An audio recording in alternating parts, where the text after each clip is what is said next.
नमस्कार दोस्तों, मेरे चैनल में फिर से आपका स्वागत है। और इससे पहले मैंने जो प्रैक्टिकल तीसरा, चौथा, पांचवा इसके पार्ट 2 में मैंने जो आपको दिया था वो आपने सोल्यूशन देखा होगा और समझा होगा। और आज उसी का पार्ट 3 है और इसमें आज जो प्रैक्टिकल नंबर देखेंगे हम प्रैक्टिकल नंबर 6 देखेंगे, 6 के बाद 7, 8 तक देखेंगे। यानी कि प्रैक्टिकल जो आज मैं सोल्यूशन कराऊंगा वो 6 to 8 तक के डेप्रिसिएशन के क्वेश्चन कराऊंगा, जो कि मैंने आपको पहले से ही पब्लिकेशन बता दिया है कि साहित्य भवन की पब्लिकेशन जो है, जो कि यूपी बोर्ड हो चाहे कहीं भी कोई भी बोर्ड हो, उसमें चलती है ये साहित्य भवन की। तो मैं इसी से आपको क्वेश्चन करा रहा हूँ। तो आप लोग जो लोग भी इस चैनल से जुड़ जाइए और जुड़ करके इसका फ़ायदा उठाइए, ठीक है। तो आइए आज शुरुआत करते हैं हम डेप्रिसिएशन के छठे क्वेश्चन को। तो डेप्रिसिएशन के छठे क्वेश्चन को देखने से पहले समझेंगे, समझने के बाद इसको करेंगे। और इसको समझने के बाद इसको शेयर, सब्सक्राइब और लाइक ज़रूर करिए और इसको अंत तक ज़रूर देखिएगा। तो आइए शुरू करते हैं क्वेश्चन को। देखते हैं इस क्वेश्चन में क्या दे रखा है। सबसे पहले इस क्वेश्चन में देखेंगे, मेमर्स बबीता ट्रेडर्स ने 1 अप्रैल 2013 को 5 लाख रुपए का एक संयंत्र खरीदा तथा इसकी स्थापना करने में 50,000 रुपये व्यय किए। संयंत्र के 10 वर्ष के उपयोगी जीवन के पश्चात अवशिष्ट मूल्य का अनुमान 10,000 रुपये लगाया गया, ठीक है। और क्या कह रहा है, यह मानते हुए कि ह्रास सीधी रेखा पद्धति के आधार पर लगाया गया और प्रथम 3 वर्षों का संयंत्र खाता तैयार कीजिए और 31 मार्च को क्या होता है, इसका अकाउंट बंद होता है, ठीक। तो हम सबसे पहले एक चीज़ देखेंगे, यहाँ पे मशीन की कॉस्ट कितनी है। तो मशीन की सबसे पहले कॉस्ट देखेंगे, कॉस्ट ऑफ मशीनरी। तो कॉस्ट ऑफ मशीनरी देखेंगे तो हम देखेंगे हमारे पास सीधा सीधा मशीन 5 लाख का है और कितने का हम स्टेबल एक्सपेंसेस कर रहे हैं। तो स्टेबल एक्सपेंसेस सीधा सीधा 50,000 का हो रहा है। तो टोटल हमारे पास जो मशीनरी होगी वो कितनी की होगी, 5,50,000 की। उसके बाद इसमें दूसरी चीज़ देखेंगे, दूसरी चीज़ क्या दे रखी है, वो दे रखा है स्क्रैप वैल्यू। यानी कि स्क्रैप वैल्यू कितनी दे रखी है, स्क्रैप वैल्यू हमारे पास जो दे रखी है वो 10,000 की दे रखी है। उसके बाद अगर हम देखा जाए तो तीसरी तरफ क्या क्या दे रखा है, हमारे पास एस्टिमेटेड ऑफ लाइफ दे रखा है। एस्टिमेटेड ऑफ लाइफ दे रखा है, कितना दे रखा है, 10 वर्ष तक। हमारे पास ये 3 जानकारियां हैं जिसके आधार पर हम क्वेश्चन को सॉल्व करेंगे। हमने इससे पहले आपको स्क्रैप वैल्यू का फार्मूला बताया था कि किसी भी डेप्रिसिएशन में स्क्रैप वैल्यू के फार्मूलों को निकालते समय सबसे पहले हम क्या करेंगे, हम जितनी जो कॉस्ट ऑफ असेट्स है, यानी कि असेट्स की जो लागत है उसको रखेंगे और उसमें से माइनस क्या करेंगे, हम स्क्रैप वैल्यू माइनस करेंगे अपॉन एस्टिमेटेड ऑफ लाइफ। ये फार्मूला लगा करके हम क्या करेंगे, हम डेप्रिसिएशन निकाल लेंगे। तो आइए देखते हैं इस क्वेश्चन में डेप्रिसिएशन कैसे आएगा। तो सबसे पहले हमें मालूम है कि कॉस्ट ऑफ जो है हमारे पास टोटल कॉस्ट कितनी है, 5,50,000 की, और उसको हम माइनस करेंगे कितना लेकर के, इसमें से स्क्रैप वैल्यू जो है 10,000 वो वैल्यू माइनस कर देंगे और 10 यहाँ पर 10 रख देंगे हम यहाँ पर सीधा सीधा। उसके बाद यहाँ पे हम क्या करेंगे, हमारे पास टोटल यहाँ कितना बचेगा, 5,40,000। तो इसको 5,40,000 को हम 10 से डिवाइड करेंगे तो हमारे पास जो डेप्रिसिएशन निकल के आएगा वो कितना आएगा, 54,000। अब देखिए यहाँ पर कहीं बीच में कहीं भी मशीनरी आ नहीं रही है, ना ही बेची जा रही है। तो हमारे पास 3 साल का जो डेप्रिसिएशन होगा ये सारा का सारा 3 साल तक एक ही सेम अमाउंट रहेगा, क्योंकि ये स्ट्रेंथ लाइन है तो इसमें किसी प्रकार की चेंजिंग नहीं होगी और हम यही डेप्रिसिएशन रखेंगे 3 साल तक। तो हमने निकाला यहाँ पे फर्स्ट ईयर का जो डेप्रिसिएशन था वो कितना निकाल लिया, 54,000। तो सेकंड ईयर का भी यही हो जाएगा 54,000 और थर्ड ईयर का भी यही हो जाएगा 54,000। तो आइए अब देखते हैं इसको किस तरह से अकाउंट में हमें दिखाना है। तो अकाउंट में हमने सबसे पहले किस तरह दिखाएंगे, हम यहाँ पे बनाएंगे मशीनरी अकाउंट और मशीनरी अकाउंट को हम क्या करेंगे, इसमें क्या क्या चीज़ें आती हैं, जैसे डेट, पर्टिकुलर और अमाउंट। डेट, पर्टिकुलर और अमाउंट। उसके बाद फिर यहाँ डेट, पर्टिकुलर और यहाँ पे अमाउंट। इतनी सारी चीज़ें आपको यहाँ फिलअप करना है। तो सबसे पहले हम क्या करेंगे, यहाँ पे डेट हमने देखा 1 अप्रैल 2013। तो यहाँ हमने लिखा टू बैंक और यहाँ कितने का, 5,50,000 का। उसके बाद यहाँ पे हम डेट हम यहाँ क्या डालेंगे 2014 31 मार्च, और यहाँ पे हम दिखाएंगे बाय डेप्रिसिएशन फर्स्ट। तो हमारे पास डेप्रिसिएशन फर्स्ट कितना है 54,000, तो 54,000 यहाँ पे हमने दिखा दिया। उसके बाद बाय डेप्रिसिएशन, फिर से हम यहाँ पे डेप्रिसिएशन ना दिखा करके अब यहाँ बैलेंस हमें करना होगा, तो हम यहाँ पे बैलेंसिंग करेंगे। तो बैलेंस शीट निकालेंगे, यानी कि हमारे पास जो अमाउंट है कितना 55,000, 5,50,000, उस 5,50,000 में से 54,000 को हम माइनस करेंगे, तो यहाँ पे बचेगा 6 और यहाँ बचेगा 4 यानी कि यहाँ बचेगा 6, यहाँ बचेगा 9 और यहाँ 4,96,000 रुपये हमारे पास इसकी बैलेंसिंग निकल के आएगी। तो ये हमारा फर्स्ट ईयर का डेप्रिसिएशन लग करके सीधा सीधा कितना अमाउंट आ जाएगा 5,50,000, 5,50,000। इसके बाद हम आएंगे 2014 में, और यहाँ फिर लिखेंगे 1 अप्रैल, और यहाँ पे लिखेंगे 2 बैलेंस बीडी। तो बैलेंस बीडी हमारे पास कितना है 4,96,000 रुपया। उसके बाद यहाँ पे हम आएंगे 2015 में 31 मार्च बाय डेप्रिसिएशन फर्स्ट, यानी कि डेप्रिसिएशन फिर वही हमने बताया था स्ट्रेंथ है, तो सेकेंड ईयर का भी डेप्रिसिएशन 54,000 हो जाएगा। तो 54,000 यहाँ हम रख देंगे और इसमें से क्या करेंगे हम माइनस कर लेंगे। 54,000 को जब हम माइनस करेंगे तो यहाँ क्या बचेगा 4,32,000, यानी कि सीधा सीधा अमाउंट कितना बचेगा यहाँ पे 6 में से 4 गया 2 और 5 में से 4 गया 4,42,000, यानी कि 4,42,000 हमारा यहाँ पे क्या हो जाएगा बाय बैलेंसिंग आएगी। बाय बैलेंस सीधे 4,42,000 हमारे पास आएगा। ठीक, उसके बाद अगर हम देखें तो आगे तो 4,96,000 यहाँ हो जाएगा और 4,96,000 यहाँ हो जाएगा। उसके बाद हम क्या करेंगे 2015 को 1 अप्रैल को फिर जाएंगे और यहाँ लिखेंगे 2 बैलेंस बीडी कितना 4,42,000, और यहाँ पे क्या लिखेंगे 2016 31 मार्च, और यहाँ पे डेप्रिसिएशन चार्ज फिर से करेंगे हम कितना 54,000। तो इस अमाउंट में से फिर से हम माइनस कर देंगे कितना 54,000, तो हमारे पास कितना 12 में से 4 गया 8 और 13 में से 5 गया तो 8, 3,88,000 रुपये हमारे पास बैलेंस आ जाएगा। यानी कि 31 मार्च को जो लास्ट बैलेंस हमारे पास निकल के आएगा वही बैलेंस हमारा आंसर हो जाएगा कितना 3,88,000। तो अभी तक आपने देखा ये हमारा छठा क्वेश्चन था, कितनी आसानी से हमने कर लिया, और इस क्वेश्चन को करने के बाद हम सेकंड क्वेश्चन पे चलेंगे, लेकिन इस क्वेश्चन को आपने देखा कितनी आसानी से हमने कर लिया। और आप एस एम शुक्ल की बुक से आप इसका आंसर भी मैच करा सकते हो, कितना 3,88,000 ही आएगा। ठीक है, तो आइए अब देखेंगे हम सेकंड क्वेश्चन को।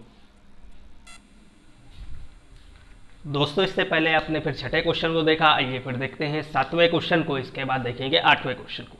तो आपने अभी तक देखा मैं स्क्रैप वैल्यू को किस तरह से निकाल रहा था और किस तरह से आप लोगों को समझा रहा था, उसी प्रकार ये भी एक स्क्रैप वैल्यू वाला ही क्वेश्चन है। इसको भी देखते हैं और समझते हैं इस सातवें क्वेश्चन को। तो आइए देखते हैं इस क्वेश्चन में क्या लिखा है कि एक फर्म ने 1 अप्रैल 2013 को 22,500 रुपये में एक मशीनरी खरीदी और यह अनुमान लगाया कि इसका अवशेष मूल्य 2,500 होगा। यानी कि मशीनरी उसने परचेज करी 22,500 का, और उसने क्या किया कि अनुमान लगाया कि इसका स्क्रैप वैल्यू कितना होगा 2,500 होगा, और क्या कह रहा है कि जीवन काल 5 वर्ष होगा, यानी कि एस्टिमेटेड ऑफ लाइफ 5 वर्ष होगी इसकी। ठीक है, उसके बाद कह रहा है कि 1 अक्टूबर 2014 को 5600 रुपये में, यानी कि 1 अक्टूबर 2014 को क्या किया फिर से 5600 रुपये में मशीनरी खरीदी और 600 रुपये क्या किया स्क्रैप वैल्यू माना, और उसका एस्टिमेटेड ऑफ लाइफ 5 ईयर।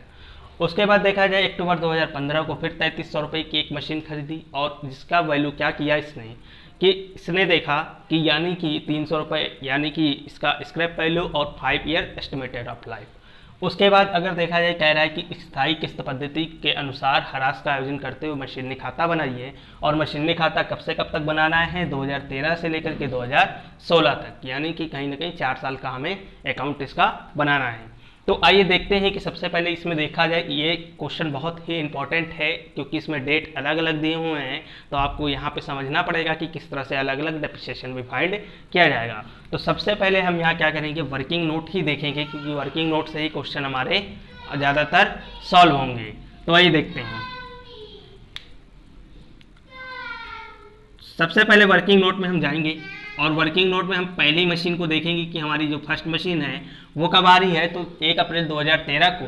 तो हमारे पास देखिए फर्स्ट मशीन जो है, मशीन नंबर फर्स्ट जो है वो कब आ रही है, 22,500 की है और इसकी स्क्रैप वैल्यू कितना है, 2500 है और एस्टिमेटेड ऑफ लाइफ 5 ईयर। तो यानी कि यहाँ 20,000 है। 20,000 को अगर हम 5 से डिवाइड कर देंगे तो यहाँ कितना आ जाएगा डेप्रिसिएशन पहले ईयर का, इसका 4,000। यानी कि फर्स्ट ईयर पहले वाली मशीन का डेप्रिसिएशन निकला 4,000। उसके बाद हम मशीन नंबर सेकंड, यानी कि ये कब का है, 2013 और 14 का। और अब हम जाएंगे 13-14, उसके बाद अब जाएंगे 14 और 15 में, यानी कि 2014 और 15 में। अब यहाँ पे क्या हो रहा है कि यहाँ पे हमारे पास जो पुरानी मशीन है उसका तो हमें मशीन नंबर फर्स्ट की जो वैल्यू है वो वही वैल्यू रहेगी, जो 4,000 है वही रहेगी, लेकिन दूसरे वाली मशीन की वैल्यू चेंज हो जाएगी। यानी कि अगर फर्स्ट मशीन की वैल्यू देखी जाए तो 4,000 रहेगी और सेकंड वाली मशीन जो हमारे पास अक्टूबर में आ रही है, तो अब जब अक्टूबर में आ रही है तो हम मार्च तक क्या करेंगे, मंथ गिनेंगे। तो हमारे पास 6 मंथ होते हैं, तो जब 6 मंथ होगा तो हमारे पास मशीन की वैल्यू कितनी है यहाँ पे, 5,600। इसमें से क्या करेंगे, स्क्रैप वैल्यू माइनस कर देंगे और 5 से डिवाइड करेंगे, तो ये हमारे पास पूरे साल भर का आ जाएगा। यानी कहने का मतलब है 5,000 और 5,000 को 5 से डिवाइड किया तो हमारे पूरे साल भर का जो डेप्रिसिएशन निकला 1,000। लेकिन हमें क्या करना है, पूरे साल भर का डेप्रिसिएशन ना फाइंड करके क्या करना है, सिर्फ 6 मंथ का निकालना है। ठीक है, जब 6 मंथ का डेप्रिसिएशन निकालेंगे तो यहाँ क्या करेंगे, 6/12 कर देंगे, तो यहाँ 1/2 होगा, तो इसको 2 से डिवाइड करेंगे तो हमारा जो डेप्रिसिएशन आएगा सेकंड मशीन का कितना आएगा, 500 आएगा। ठीक है, उसके बाद अगर हम गए यहाँ, उसके बाद 2015 और 16 में जाएंगे, 15 और 16 में जाएंगे तो हम हमारे पास मशीन नंबर फर्स्ट की जो डेप्रिसिएशन थी वो सेम ही रहेगी, कितनी रहेगी, 4,000। और मशीन नंबर जो सेकंड है इसको हम पूरा का पूरा फिर से निकालेंगे। तो अगर हम फिर से फाइंड करेंगे, यानी कि अप्रैल से लेकर के कहाँ तक जाएंगे, मार्च तक जाएंगे, तो हमारे पास डेप्रिसिएशन जो निकल के आएगा वो कितना आएगा, 5600 में से 600 फिर माइनस करेंगे और 5 से डिवाइड करेंगे तो हमारे पास 5,000 डिवाइड बाय 5, तो हमारे पास डेप्रिसिएशन कितना आ जाएगा, 1,000। ठीक है, यानी कि अब इसमें क्या हो जाएगा, 2015 और 16 में पूरा का पूरा फुल डेप्रिसिएशन लगेगा। उसके बाद हम बात करें आगे की तरफ, यानी कि मशीन नंबर थर्ड की। मशीन नंबर जो थर्ड है वो देखिए कितनी है, मशीन नंबर थर्ड की वैल्यू जो दे रखी है वो कितनी दे रखी है, 3300 रुपये दे रखी है, स्क्रैप वैल्यू 300 दे रखी है, तो माइनस किया और कितना दे रखा है, एस्टिमेटेड ऑफ लाइफ 5 ईयर। तो जब 33 दे रखी तो यहाँ कितना बचेगा, 3,000 बचेगा। 3,000 को हम क्या करेंगे, 5 से डिवाइड कर देंगे तो पूरे साल का डेप्रिसिएशन अगर देखा जाए तो 5 के 30 यानी कि 600 हो गया। लेकिन यहाँ पे क्या हो रहा है कि अक्टूबर में ही आ रही मशीन नहीं, तो हम क्या करेंगे, हाफ ईयर का लगाएंगे। यानी कि 600 रुपये था, 600 को क्या करेंगे, 6/12 से अगर डिवाइड कर देंगे तो हमारे पास आ जाएगा डेप्रिसिएशन की वैल्यू जो आएगी वो आएगी 300 रुपया। ठीक है, तो आपने यहाँ देखा कि डेप्रिसिएशन फर्स्ट ईयर का डेप्रिसिएशन कितना है, 4,000। सेकंड ईयर का डेप्रिसिएशन आपने देखा यहाँ कितना है, 4,500। और थर्ड ईयर का डेप्रिसिएशन देखा जाए तो थर्ड ईयर का कितना है, 4,000 प्लस 1,000 और प्लस 300, यानी कि थर्ड ईयर का टोटल डेप्रिसिएशन देखा जाए तो 5300 रुपया है।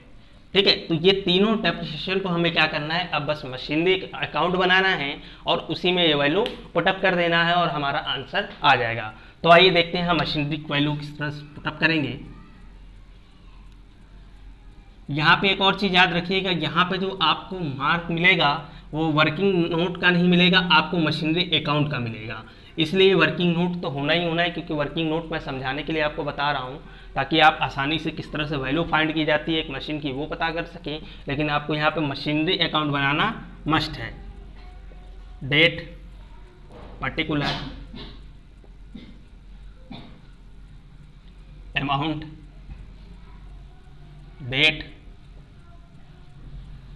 पर्टिकुलर और अमाउंट। तो सबसे पहले हम क्या करेंगे, यहाँ पर देखिए 2013 यानी कि 2013 को 1 अप्रैल को हमारे पास जो पहली मशीन थी उसकी वैल्यू देखेंगे। टू बैंक हमारे पास जो वैल्यू थी वो कितनी थी, हमारे पास थी 22,500। तो 22,500 हमने यहाँ रखा। उसके बाद यहाँ पे 2014 में 31 मार्च को हमने क्या किया, पहला डेप्रिसिएशन चार्ज किया फर्स्ट। तो हमारे पास जो पहला डेप्रिसिएशन की वैल्यू कितनी निकल के आई, 4,000। तो इस 4,000 की वैल्यू को हमने यहाँ पुटअप किया और हमने 31 मार्च को फिर से बैलेंसिंग करी। और बैलेंस करने के बाद हमने देखा कि हमारा जो है यहाँ पे कितना बचा रहा, 18,500 रुपया। ये हमारा 22,500 यानी टोटल दोनों तरफ का हो गया और 18,500 हमारे पास बैलेंस निकल के आ गया। ठीक है, उसके बाद हम 2014 1 अप्रैल, उसके बाद 1 अप्रैल और 1 अप्रैल यहाँ पे क्या होगा, सबसे पहले बैलेंस क्या करेंगे हम 18,500 को रखेंगे और उसके बाद हम देखेंगे यहाँ पे हमारा जो दूसरी मशीन है 5600 की है, वो 5600 यहाँ पे हम टू बैंक के नाम से यहाँ पे सेकंड मशीन लेकर के आएंगे, कितना 5600। उसके बाद हम यहाँ पे क्या करेंगे 2015 और 16, सॉरी 2015 में ही 2 बार हमारे पास डेप्रिसिएशन लगेगा, 31 मार्च फिर 31 मार्च। पहले मशीन का जो डेप्रिसिएशन है वो बिल्कुल सेम रहेगा, कैसे 4,000 रुपये। और उसके बाद सेकंड मशीन का डेप्रिसिएशन आपके सामने जो लिखा हुआ है ये देखिए, यानी कि जो सेकंड मशीन का हमने डेप्रिसिएशन कितना निकाला था, सीधा सीधा इसका हमने सेकंड मशीन का जो डेप्रिसिएशन हमने निकाला था ये देखिए 500 रुपया, ये हम रखेंगे, यानी कि 500 रुपये यहाँ पे रखेंगे। फिर से हम यहाँ पे क्या करेंगे, बैलेंसिंग कर लेंगे। तो बैलेंस हम करेंगे तो बैलेंस हमारा जो आएगा टोटल कितना आएगा, हम क्या करेंगे 4500 यानी कि 1 8 5 13 1 14, 24,100 रुपये में से हम 4500 रुपया घटाएंगे, यानी कि 24,100 रुपये में से 4500 अगर घटाएंगे तो 6 9 और 1 19,600 रुपया हमारा बैलेंसिंग आएगा। ठीक, उसके बाद हम क्या करेंगे, अब हम आएंगे 2015 और 16 में और ये हमारा लास्ट ईयर का डेप्रिसिएशन होगा। तो सबसे पहले हम क्या करेंगे, 1 अप्रैल को हम अपनी जो बैलेंसिंग है वो बैलेंस उतारेंगे बैलेंस बीडी के रूप में, कितना 19,600। इसमें क्या है कि दोनों मशीनों की कॉस्ट इसमें ऐड है। ठीक है, उसके बाद हम यहाँ पे जो न्यू मशीन हमारे पास आ रही है, कब आ रही है वो हम यहाँ पे डेट मेंशन करेंगे, 1 अक्टूबर और 1 अक्टूबर, 1 अक्टूबर को ही आ रही है। तो 1 अक्टूबर को हमारे पास आ रही है तो सीधे सीधे यहाँ पे हम क्या करेंगे, हम 3300 रुपये यहाँ लिख लेंगे। और इसका 1 अक्टूबर का मैंने पहले भी आपको यहाँ देखिए इसका भी करके दिखाया है और यहाँ भी करके दिखाया है। तो इसका अगर डेप्रिसिएशन हम फाइंड करेंगे तो सबसे पहले करेंगे क्या, 2016 यहाँ लिखेंगे और यहाँ पे 31 मार्च और 31 मार्च। तो हमारे पास पूरे साल भर का यानी कि 3 यहाँ पे डेप्रिसिएशन लगेगा। सबसे पहला वाला डेप्रिसिएशन हम यहाँ लिखेंगे जो हमारा फिक्स है, कितना 4,000। और उसके बाद सेकंड वाले का पूरे साल भर का लगाना है, क्योंकि इससे पहले हमने क्या किया था, हाफ ईयर का लगाया था। तो हाफ ईयर का हमने लगाया था तो 500 रुपये डेप्रिसिएशन था और यही क्या हो जाएगा, पूरे ईयर का लगेगा तो 1,000 डेप्रिसिएशन आ जाएगा। तो 1,000 हमने यहाँ पे सेकंड ईयर का लगाया। उसके बाद हम क्या करेंगे, थर्ड ईयर का डेप्रिसिएशन चार्ज करेंगे और थर्ड ईयर का डेप्रिसिएशन जो है वो कितना है, वो हमारे पास कहीं ना कहीं हाफ ईयर का लगेगा तो 300 रुपये निकल के आएगा। तो टोटल डेप्रिसिएशन देखी जाए, डेप्रिसिएशन की वैल्यू तो 5300 है। और अब हम इस पर क्या करेंगे, बैलेंसिंग करेंगे 31 मार्च को और बैलेंसिंग करके हम अपना आंसर फाइंड कर लेंगे। तो यहाँ पे अगर देखा जाए तो टोटल वैल्यू कितनी है, 639, 22,900 रुपया टोटल वैल्यू है। और 22,900 में से हम अगर कितना माइनस कर दें कि हमारा आंसर आ जाए, तो 22,900 में से हमको 5300 रुपये माइनस करना है।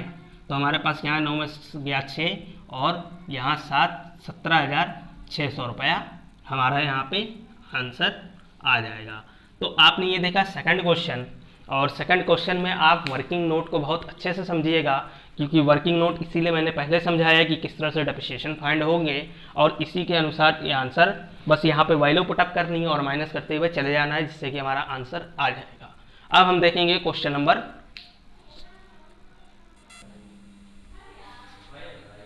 तो आइए 8वें क्वेश्चन को देखते हैं और इसको समझते हैं क्या है इस क्वेश्चन में। तो 8वें क्वेश्चन में देखिए, एक्स लिमिटेड ने 1 अप्रैल 2012 को एक मशीन 43,000 की खरीदी और यह अनुमान लगाया कि इसका प्रभावी जीवन 10 वर्ष होगा। और क्या कह रहा है, तथा इसका अवशेष मूल्य 3,000 रहेगा और 1 अप्रैल 2013 को कंपनी ने 25,000 की एक और नई मशीनरी खरीदी जिसका अवशेष मूल्य 2,500 होगा और कार्यकाल जीवन 15 वर्ष होगा। 1 अक्टूबर 2014 को 12,000 की एक और मशीनरी खरीदी जिसका अवशेष मूल्य 2,000 और प्रभावी जीवन जो होगा 20 वर्ष होगा। सरल लेखा पद्धति से 2013 से लेकर के 2016 तक के हमें इसका डेप्रिसिएशन चार्ज करना है। तो आइए सबसे पहले हम समझेंगे इसके वर्किंग नोट को। तो वर्किंग नोट में हम जब जाएंगे तो सबसे पहले हम मशीन नंबर फर्स्ट को देखेंगे। अब बार बार वही फार्मूला आ रहा है और बस यहाँ पे क्या है कि जो टाइमिंग है यानी एस्टिमेटेड लाइफ है वो मशीन के साथ चेंज होती चली गई है। तो मशीन नंबर फर्स्ट जो है वो क्या है, हमारे पास देखेंगे सबसे पहले कितने की है, 43,000 की।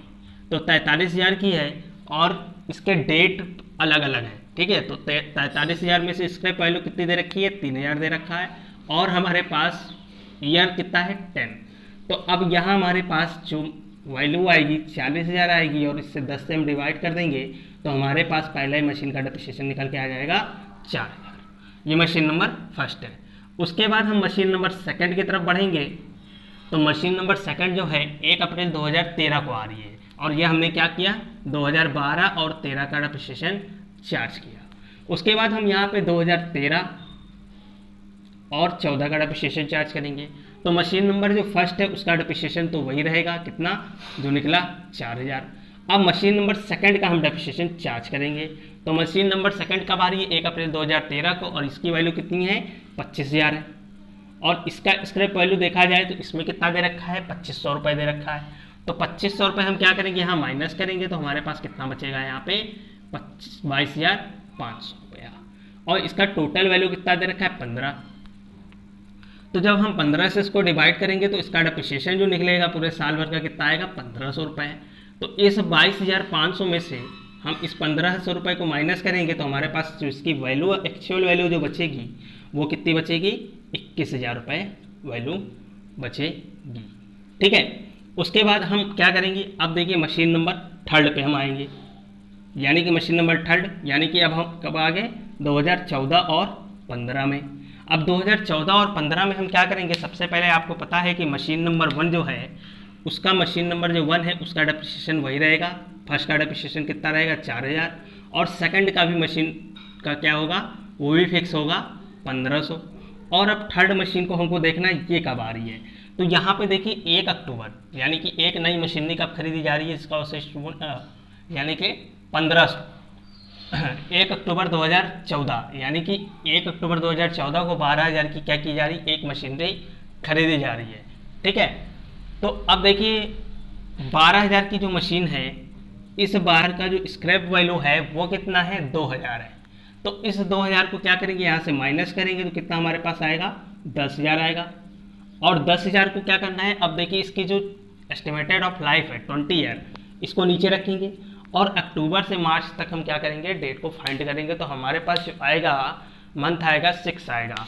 तो इसको क्या करेंगे, 6/12 से हम डिवाइड करेंगे तो 1/2 यही हो गया, 1 0 से 1 0 कट गया और ये 2 से अगर कटा तो कितना आएगा, 500 और फिर यहाँ 2 से काट देंगे तो कितना आ जाएगा, 250। यानी कि इसकी जो वैल्यू आई वो कितनी आई, थर्ड मशीन की 250 रुपये डेप्रिसिएशन निकल के आया, ठीक।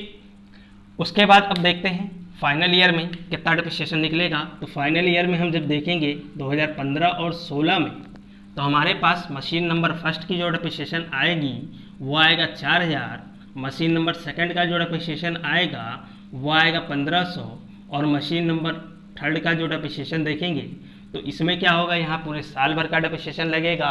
यानी कि पूरे साल का अगर हम फाइंड करेंगे फिर से तो 12,000 में से 2,000 हम माइनस करेंगे और क्या करेंगे, 20 से डिवाइड करेंगे तो हमारे पास यहाँ कितना आएगा, 10,000 और यहाँ हम 20 से डिवाइड करेंगे तो हमारे पास आएगा 500 रुपया।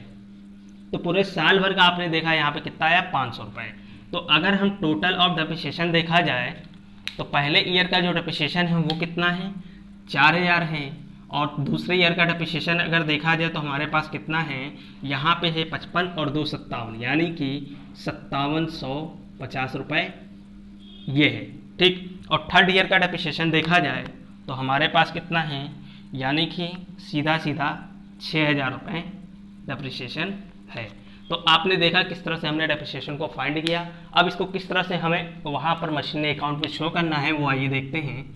तो मशीनरी अकाउंट सबसे पहले यहाँ बनाएंगे।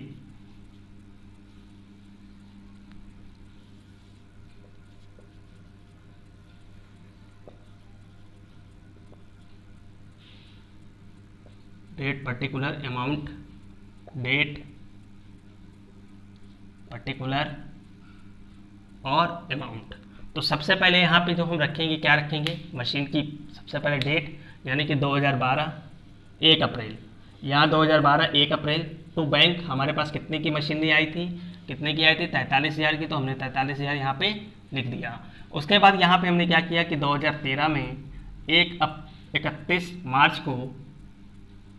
31 मार्च को बाय डेप्रिसिएशन हमने लगाया था फर्स्ट। तो हमारे पास अमाउंट कितना आया था, 4,000। उसके बाद हम यहाँ पे इसका बैलेंसिंग करेंगे। तो बाय बैलेंस सीडी जो हमारे पास निकल के आएगा वो कितना निकल के आएगा, सीधा सीधा 39,000 रुपया। तो ये टोटल हो गया हमारे पास 43,000 और इधर हमारे पास हो गया 43,000। अब हम आएंगे 2013 और 2014 की तरफ। तो यहाँ देखेंगे सबसे पहले 1 अप्रैल टू बैलेंस बीडी कितना है हमारे पास, 39,000 है।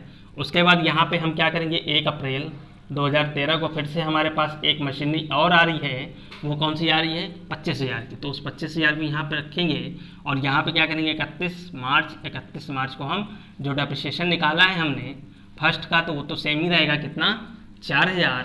और सेकंड का जो डेप्रिसिएशन हम निकालेंगे वो हमने क्या निकाला है, 1,500।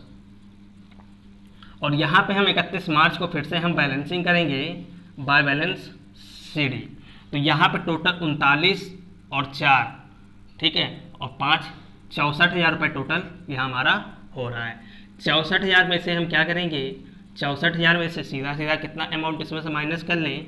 तो 64,000 में से अगर हम माइनस करेंगे कितना, 5500 रुपया, तो हमारे पास बैलेंस बचेगा 500। और यहाँ कितना आएगा, 13 में से 5 गया तो 8 और यहाँ 5। हमारे पास जो बैलेंस बचेगा वो कितना बचेगा, 58,500 रुपया। अब इसके बाद हम क्या करेंगे, हम 2014 यानी कि 1 अप्रैल को फिर से हम क्या करेंगे, बैलेंसिंग रखेंगे। वही जो बैलेंस वहाँ बच के आया है कितना, 58,500 रुपया। और उसके बाद हम क्या करेंगे, यहाँ पे 1 अप्रैल को फिर से हम बैंक, यानी कि हमारे पास बैंक फिर से आएगा कितना, ये देखिए 1 अक्टूबर को फिर से आएगा क्या, 1 अक्टूबर को हमारे पास फिर से एक मशीनरी आ रही है कितनी, 12,000 की। तो उस 12,000 को हम यहाँ रख देंगे। अब यहाँ पर हमें क्या करना है, फिर से 2015, यानी कि सबसे पहले हमें क्या करना है कि 2015 को यहाँ पे 31 मार्च और 31 मार्च 3 जगह डेप्रिसिएशन चार्ज करना है। तो पहले डेप्रिसिएशन को हमने बताया फिक्स है, तो फिक्स ही रहेगा कितना, 4,000। उसके बाद फिर यहाँ पे जो डेप्रिसिएशन नंबर सेकंड है वो भी फिक्स रहेगा कितना, 1,500 रुपये। उसके बाद हम थर्ड डेप्रिसिएशन को लगाएंगे, बाय डेप्रिसिएशन थर्ड, तो वो भी हमारा क्या है आएगा, हमने जो निकाला था यहाँ पे निकाल के आपको दिखाया था, ये दे 250 रुपये। ये 250 रुपये यहाँ पे चला आएगा। तो यहाँ पे हम क्या करेंगे, फिर से एक बार बैलेंसिंग कर लेंगे और बैलेंसिंग करने के बाद हम बैलेंस देखेंगे कितना है। तो बैलेंस हम सीधा सीधा उठा के देखेंगे तो यहाँ क्या है, 500 और 8 2 10 6 7 70,500 रुपये हमारा टोटल यहाँ हो रहा है। और 70,500 में से हमें 5750 रुपये घटाना है। तो यहाँ पर 70,500 में से 5750 घटाएंगे तो 0 5 14 में से गया 7 और यहाँ कितना बचा, यहाँ बचेगा हमारे पास 9 9 में से 5 गया 4 और यहाँ कितना आएगा 6, 64,750 रुपया, यानी कि 64,750 रुपये हमारे पास अमाउंट बचेगा। और इसी अमाउंट को हम क्या करेंगे, फिर से 15 और 16 में यूज करेंगे। इसी अमाउंट को हम क्या करेंगे, 15 और 16 में यूज करेंगे। आइए देखते हैं। तो यहाँ पे 1 अप्रैल फिर से हमारे पास अब जो बैलेंस है ये लास्ट बैलेंस है, यहीं से हमारा आंसर आना है। तो हमारे पास 64,750 रुपये ये बैलेंस है। उसके बाद हम क्या करेंगे, यहाँ पर सीधा सीधा क्या करेंगे, 2016 31 मार्च 31 मार्च और 31 मार्च और 31 मार्च। सबसे पहला डेप्रिसिएशन हम जानते हैं कि हमारा जो है वो फिक्स है, तो पहले डेप्रिसिएशन को हम क्या करेंगे, यहाँ पे 4000 लिख देंगे। उसके बाद दूसरे डेप्रिसिएशन को हम क्या करेंगे, यहाँ पे फिर से कितना 1500 लिखेंगे। और तीसरे डेप्रिसिएशन को हम क्या करेंगे, हम फिर से एक बार उस पर पूरे ईयर का निकालेंगे। तो ये देखिए हमने इससे पहले पूरे ईयर का निकाला था, तो यहाँ कितना आया था 500 रुपया, तो इस 500 रुपये को हम यहाँ रख देंगे।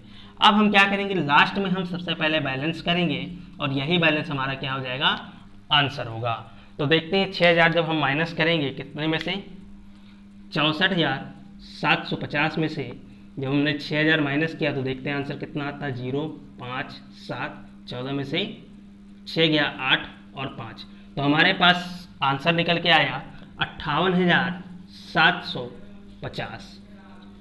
तो अगर आप बुक से भी मैच कराएंगे तो आंसर कितना आएगा, 58,750 ही आएगा। तो आपने अभी तक देखा तीनों क्वेश्चनों के आंसर मैच हुए, और ये तीनों ही क्वेश्चन बहुत इंपॉर्टेंट क्वेश्चन हैं जो कि आपके यूपी बोर्ड चाहे सीबीएसई बोर्ड से भी पढ़ते हो, किसी भी बोर्ड से पढ़ते हो, इसका आंसर मैच करना चाहिए। तो थैंक्स फॉर वॉचिंग, और जो भी चीज़ें ना समझ में आई हो उसको लास्ट में ज़रूर पूछ लीजिएगा, और पूछने के बाद कमेंट सेक्शन में कमेंट जरूर कर दीजिएगा। थैंक्स।